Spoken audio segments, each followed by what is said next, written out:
જય સ્વામિનારાયણ વિદ્યાર્થી મિત્રો, આપણે આગલા વિડિયો લેક્ચરની અંદર સાંકળ નિયમની શરૂઆત કરી હતી.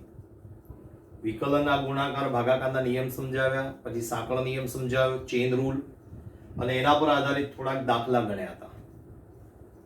હવે સાંકળ નિયમ પર આધારિત બીજા મેં અહીંયા આગળ 13 દાખલા લખેલા છે. અમુક દાખલા ગુજરાત બોર્ડની જૂની ચોપડીના છે અને અમુક દાખલા તમારી એનસીઆરટીની બુકના છે. સ્વાધ્યાય 5.2 ના હશે. બરાબર, હું મારા પરથી બધા દાખલા સમજાવું છું. ગુણાકારનો નિયમ પણ આવશે, ભાગાકારનો નિયમ પણ આવશે, સાંકળ નિયમ પણ આવશે.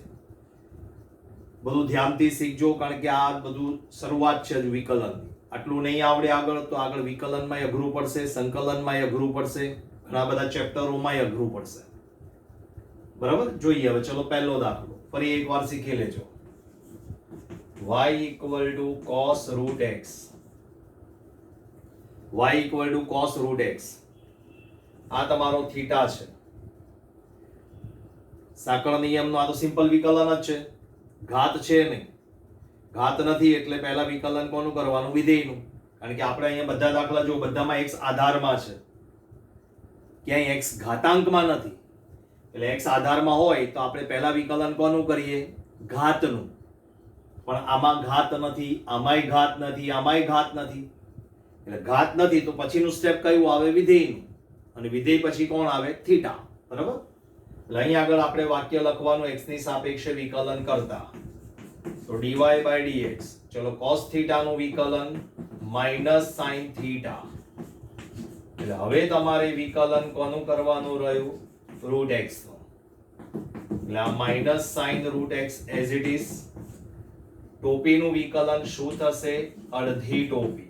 આવું આપણે સમજાવેલું છે. હવે તમારે વિકલન કોનું કરવાનું? ટોપીની. સમજી ગયા? બરોબર, એટલે આ x નું વિકલન, પછી માઈનસ sin રૂટ x ખરા, 1/2 રૂટ x ખરા, અને આ x નું વિકલન 1 થઈ ગયું. બોલો, પડી ગઈ સમજણ? આ તમારો જવાબ. હવે એક્ઝેક્ટ એના જેવું આ દાખલો છે બીજો. જોજો, સમજજો. ક્રમ પ્રમાણે બધા દાખલા સમજાવું છું, ધ્યાન આપીને સમજજો. y બરાબર sec * tan root x. sec * tan root x. sec વિધેય માટે આ થીટા થયો, tan વિધેય માટે આ થીટા. છેક છેલ્લા વિકલન સુધી આપણે લડી લેવાનું. છેલ્લો થીટાનું વિકલન પૂરું ના થાય ત્યાં સુધી વિકલન લખવાનું. ચલો, પહેલા sec થીટા નું વિકલન કરીએ. x ની સાપેક્ષે વિકલન કરતા. તો sec નું વિકલન શું થાય? sec tan. આ sec થીટા * tan થીટા. બોલો, ક્લિયર? sec નું વિકલન થયું sec * tan થીટા. હવે sec માટે જે થીટા છે એનું વિકલન કરવાનું આવશે tan root x. બોલો, પડી સમજણ? આ વિધેયનું વિકલન થયું. હવે આ sec થીટા અને tan થીટા આ હું m નું m લખું છું. બરાબર, એઝ ઇટ ઇઝ આપણે લખવાનું છે. ચલો, હવે આ tan વિધેયનું વિકલન એના માટે આ થીટા છે. તો tan વિધેયનું વિકલન શું થાય? બોલો તો sec સ્ક્વેર થીટા. શું થશે? sec square theta. એટલે હવે વિકલન કોનું કરવાનું રહ્યું? રૂટ x નું, એટલે ટોપીનું. કોનું રહ્યું? ટોપીનું. આ m નું m, આ પણ m નું m. ચલો, sec સ્ક્વેર થીટા પણ m ના m, એને પણ એઝ ઇટ ઇઝ લખી નાખીએ. ચલો, ટોપીનું વિકલન શું થાય? અડધી ટોપી. પછી કોનું કરવાનું? ટોપીની અંદર જે પદ છે એનું. હવે તમારો આખો ફાઇનલ આન્સર લખું છું, જોજો. ચલો, sec theta * tan theta, right? અને ઇન્ટુ તમારી પાસે છે sec square theta.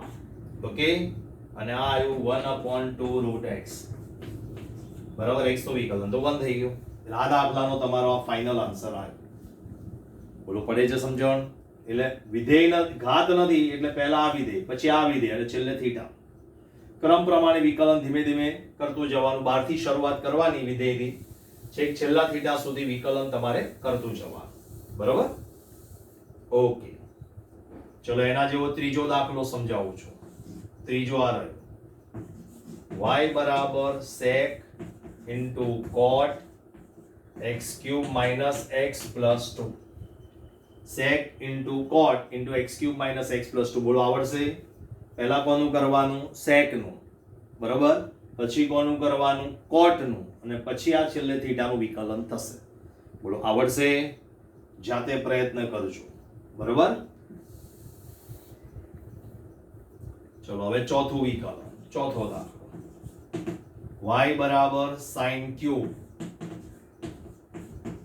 2x plus 3. y બરાબર sin ક્યુબ 2x plus 3. જો આમાં ઘાત આવી, sin ક્યુબ થીટા બોલો કે sin થીટાનો ઘન બોલો, બંને એક જ. જો આ આપણી પાસે sin ક્યુબ થીટા છે, આની જગ્યાએ હું લખું છું sin 2x plus 3 આખાનો ઘન. આ બંને વસ્તુ એક જ થઈ. પણ તમને જો રકમ આવી આપેલી હોય sin 2x plus 3 એનો ઘન, તો એને આને આવી રીતે ન લખાય, કારણ કે આ થીટાનો ઘન થયો કહેવાય અને આ વિધેયની ઘાત થઈ કહેવાય. એટલે વિધેયની ઘાત આખા કૌંસ કરીને બહાર લખાય, પણ થીટાની ઘાત આખો કૌંસ કરીને લખાય નહીં. ઓકે, ચલો તો આ sin ક્યુબ થીટાનું વિકલન કરીએ આપણે. એટલે dy by dx, પહેલા ઘાતનું વિકલન કરો તો કે 3 sin સ્ક્વેર. ચલો ઘાત આગળ આવી, એક ઘાત ઓછી થઈ. આ ઘાતનું જ વિકલન થયું, વિધેયનું વિકલન બાકી. હવે ઓકે, ચલો હવે આને એમનું એમ પરીક્ષામાં તમારે લખવાનું, મારે આ તો જગ્યાના અભાવ માટે હું આ પ્રમાણે લખું છું. ચલો sin થીટા, હવે sin થીટાનું વિકલન શું થશે? cos theta. એટલે હવે તમારે કોનું વિકલન કરવાનું? થીટાનું. ક્લિયર? આ એમનું એમ. ચલો લખીએ, હવે ફાઇનલ આન્સર જ આવશે. એટલે 3 sin square 2x plus 3 cos 2x plus 3, અને આનું વિકલનમાં બે સહગુણકમાં આવે. x નું વિકલન 1 અને 3 અચળ છે, એનું વિકલન 0. એટલે બગડો આગળ લેવો હોય તો લખી નાખવાનું, 2 તરી કેટલા થઈ જશે? 6. એટલે તમારી પાસે આવે 6 sin square 2x plus 3 cos 2x plus 3 તમારો ફાઇનલ આન્સર. પડી ગઈ સમજણ? ઓકે, આવો નવો એક બીજો દાખલો છે, રકમ લખું છું, જાતે કરજો. આ રીતે y બરાબર sin cube x square minus x plus 1. Exact એના જેવો દાખલો છે. પહેલા ઘાત, પછી વિધેય, પછી થીટા. બરાબર? આ નિયમ યાદ રાખવાનો, તો દાખલા થોડા સહેલા પડશે. ચલો હવે બીજો એક સારો દાખલો આપું છું. y ઇક્વલ ટુ વર્ગમૂળમાં sin x ક્યુબ. વર્ગમૂળની અંદર sin x ક્યુબ છે, બરાબર? ચલો આપણે આપણા નિયમ પ્રમાણે લગાવો. વર્ગમૂળ એટલે 1/2 ઘાત, એટલે તો ઘાત આપી છે ટૂંકમાં. ચલો ટોપીનું વિકલન શું થાય?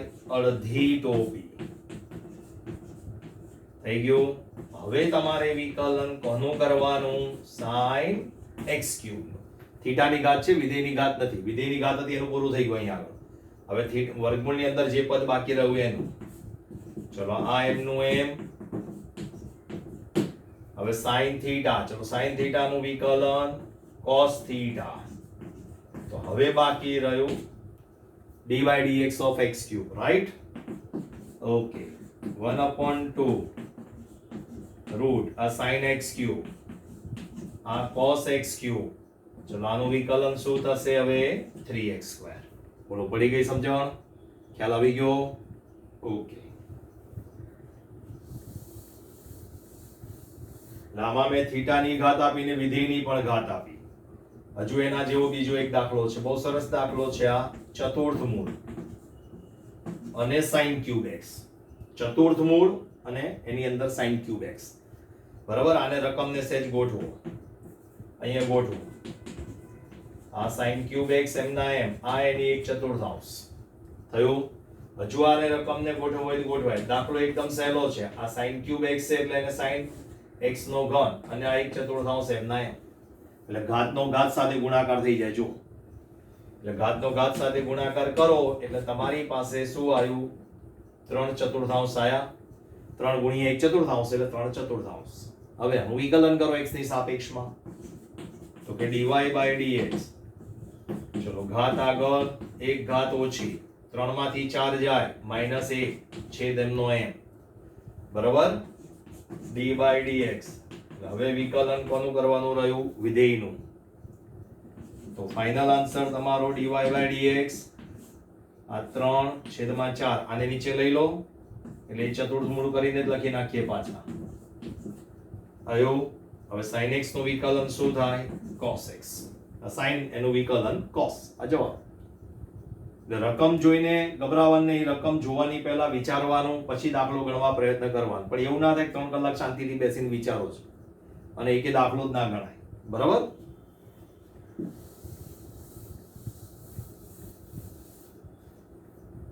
બીજો એક દાખલો સમજાવું છું.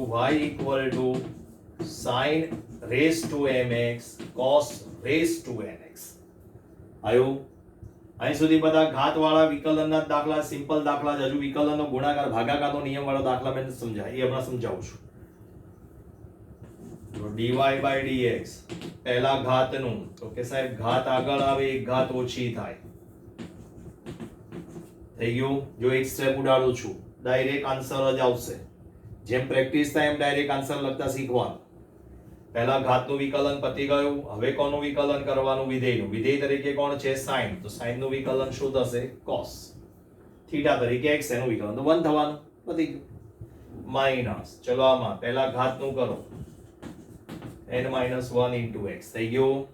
હવે વિધેય, વિધેય તરીકે કોણ છે? cos. તો cos નું વિકલન શું થાય? -sin. એટલે અહીંયા આગળ કરી દો sin x. આ જવાબ. એક માર્કના MCQ માં કે એક માર્કના પ્રશ્નની અંદર આવું વિકલન પૂછાય. પણ આ બધું બેઝિક છે. બેઝિક આવડે તો આગળનું આવડે ને. બરાબર? જો હવે વિકલનના ગુણાકાર અને ભાગાકારના નિયમ ઉપર આવીએ. ચલો ગુણાકારનો એક દાખલો સમજાવું છું. y = 2x + 3 ની m ઘાત અને 3x + 2 ની n ઘાત. વિકલનના ગુણાકારનો પણ નિયમ આવશે અને ચેઇન રૂલ એટલે કે સંયોજિત વિધેયનો નિયમ પણ આવશે. dy by dx કોઈ પણ એકને u કહી દો, કોઈ પણ એકને v કહી દો. ચલો પહેલા નિયમ લખીએ. um નો m, v નું વિકલન, બરોબર, વત્તા vm ના m, u નું વિકલન. બોલો ક્લિયર? ચલો આ 2x + 3 ની m ઘાત. ચલો આમાં પહેલા ઘાતનું વિકલન કરો. ઘાતનું વિકલન, તો કે સાહેબ ઘાત આગળ આવે એક ઘાત ઓછી થાય. ઘાતનું પૂરું થઈ ગયું. હવે વિધેયનું કરો. વિધેય તરીકે કોણ છે? 3x + 2. તો એનું વિકલન શું થાય? 3, કારણ કે 3 સહગુણક છે. x નું 1, 2 અચળ છે, એનું 0. એટલે શું આવશે અહીંયા? into 3. ચલો એવું અહીંયા 3x + 2 ની n ઘાત as it is. ચલો આનું વિકલન કરો. તો કે સાહેબ ઘાત આગળ આવે એક ઘાત ઓછી થાય. થઈ ગયું? હવે આ વિધેય તરીકે 2x + 3 છે, તો એનું વિકલન શું થશે? 2. આ તમારો જવાબ. એટલે પહેલા ઘાત, પછી વિધેય, પછી થીટા. પડી ગઈ સમજણ? ખ્યાલ આવી ગયો? જો હજુ વિકલનના ગુણાકારના 3-4 દાખલા છે એ જોઈએ આપણે. આ પહેલો થયો. ચલો એવો બીજો એક દાખલો સમજાવું છું. y = sin³ 4x - 1 અને cos³ 2x + 3. જોજો. બરાબર? ચલો પાછા u અને v. વિકલનનો ગુણાકારનો નિયમ. dy by dx ધ્યાન આપીને સમજજો. sin³ 4x - 1 ઘાત છે, વિધેય છે, થીટા છે. 3 ભેગું આવ્યું. d by dx cos³ 2x + 3m ના m વત્તા cos³ 2x + 3 as it is d by dx of sin³ 4x - 1. Clear? પડી ગઈ સમજણ? ઓકે. ચલો sin³ 4x - 1 m ના m ધ્યાન આપીને સમજજો. ચલો પહેલા ઘાતનું વિકલન બોલો. પહેલા ઘાતનું વિકલન બોલો.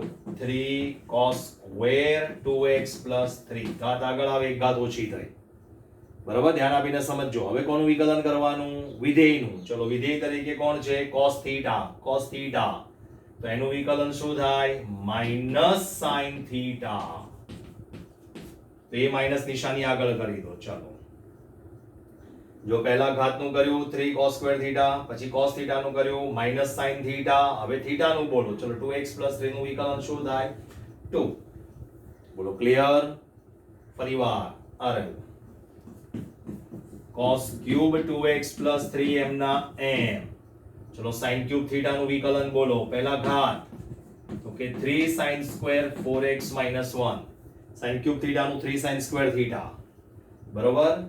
હવે વિધેય તરીકે sin થીટા છે તો એનું વિકલન શું થાય? cos theta. અને થીટા તરીકે 4x 1 છે એનું વિકલન શું થાય? 4. આ તમારો ફાઇનલ આન્સર. પડી ગઈ સમજણ? વિકલનનો ગુણાકારનો નિયમ. જો આવો ના હોય એક દાખલો બીજો સહેલો છે તમને આપો આ રહ્યો. લો y બરાબર sin ક્યુબ x અને cos રેઝ ટુ 5x. લો બરાબર, આ કરજો, જાતે સોલ્વ કરજો આ, એટલે તમને ખ્યાલ આવે. આમાં થીટા થોડો મોટો હતો એટલે મેં સમજાવ્યો, આમાં થીટા સહેલો છે. જો થીટાનું વિકલન વધે, ખાલી ઘાતનું કરવાનું, વિધેયનું કરવાનું, બરાબર. પણ એક સાથે બેનું નહીં કરતા પાછા, વિકલનનો ગુણાકારનો નિયમ લાગે, બરાબર. ઓકે, તો એના જેવો જ બીજો દાખલો છે, હજુ એક સમજાવું તમને. y બરાબર cos x ક્યુબ અને sin square x raise to 5. આ લગભગ તમારી ચોપડીનો દાખલો છે, NCERT નો, u અને v. ચલો dy by dx cos x cube m ના m d by dx of sin square x raise to 5, બરોબર, વત્તા sin square x raise to 5 into d by dx of cos x cube. બોલો clear? ગણીએ. ચલો cos x cube m ના m, પહેલા sin square, આ theta છે તમારો, sin સ્ક્વેર થીટા નું વિકલન બોલો. ઘાત છે 2 sin theta, sin square theta નું વિકલન 2 sin થીટા. હવે વિધેયનું વિકલન બોલો તો કે સાહેબ cos theta, 2 sin theta into cos theta. હવે થીટા નું વિકલન બોલો તો કે ઘાત આગળ આવે, ઘાત ઓછી થાય. આ m નું m, sin સ્ક્વેર થીટા નું 2 sin થીટા, sin થીટા નું cos થીટા અને થીટા નું વિકલન 5x raise to 4. Okay, plus sin square x raise to 5. ચલો આમાં ઘાત નથી, વિધેયની ઘાત નથી, થીટાની છે, એટલે પહેલા આપણે વિધેયની ઘાત કરવાનું છે. તો વિધેયની ઘાત છે નહીં, એટલે હવે વિધેયનું કરો. cos થીટા નું વિકલન માઇનસ sin થીટા, એટલે અહીં માઇનસ કરી દો, માઇનસ sin થીટા થયું. હવે થીટાનું વિકલન કરો તો કે એનું વિકલન થશે 3x². કશું જ કોમન કાઢવાની કે કોઈ જરૂર નથી. આ તમારો ફાઇનલ આન્સર. ખ્યાલ આવી ગયો? 2 માર્કમાં પૂછી શકે ને 1 માર્કના ખાલી 1 માર્કના પ્રશ્નમાં પૂછી શકે. એટલે આ વિકલનના ગુણાકારના નિયમ પર આધારિત દાખલા, સંયોજિત વિધેય એટલે કે ચેઇન રૂલ, સાંકળ નિયમ પર આવી ગયો. હવે આ રહ્યો એક ભાગાકારનો નિયમ. 11 સાયન્સનો દાખલો છે આ. 11 સાયન્સમાં આપણે શીખવાડ્યું ત્યારે કીધું હતું કે આ દાખલો ફરીવાર આવશે ત્યારે સમજાવીશું. ચલો આ રહ્યો દાખલો. y બરાબર sin ax b upon cos cx b. ભાગાકારનો નિયમ પહેલા. તો પહેલા ભાગાકારનો નિયમ લખીએ આપણે. છેદમાં જે સંખ્યા આપી હોય એનો વર્ગ. cos થીટા છે તો નીચે લખી નાખ્યું cos સ્ક્વેર થીટા, બરાબર. ચલો છેદ પહેલા અંશનું વિકલન sin ax b માઈનસ અંશ પહેલા છેદનું વિકલન. ઓકે, છેદ પહેલા અંશનું વિકલન માઈનસ અંશ પહેલા છેદનું વિકલન. ચલો વિકલન કરીએ. cos cx d એક જ લીટીનો દાખલો છે. આ રીતે sin થીટા માં ઘાત છે ને એટલે sin થીટા, એનું વિકલન cos થીટા. અને હવે થીટામાં a સહગુણક છે, x નું 1 ને b નું 0, માઈનસ sin ax b. ચલો cos થીટા નું વિકલન માઈનસ એટલે પ્લસ કરી દો, sin થીટા, રાઈટ. અને cx d નું વિકલન c. અને છેદમાં તમારી પાસે શું છે? cos square cx d. Clear? તમારી ચોપડીના 5.2 એના દાખલા આપણે એમાંથી લીધા છે. સારા દાખલા હોય લીધા છે, હું જાતે તમે ગણી શકો એ મેં રહેવા દીધા છે. અને અમુક ગુજરાત બોર્ડની ચોપડીના દાખલા છે, બરોબર.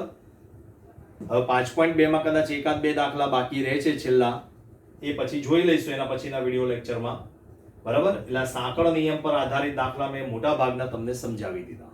હવે સ્ટેપ બાય સ્ટેપ જેમ આગળ વધતા જશે એમ વધતા જઈશું આપણે. ખ્યાલ આવી ગયો? સમજણ પડી ગઈ દરેક જણને? બરોબર?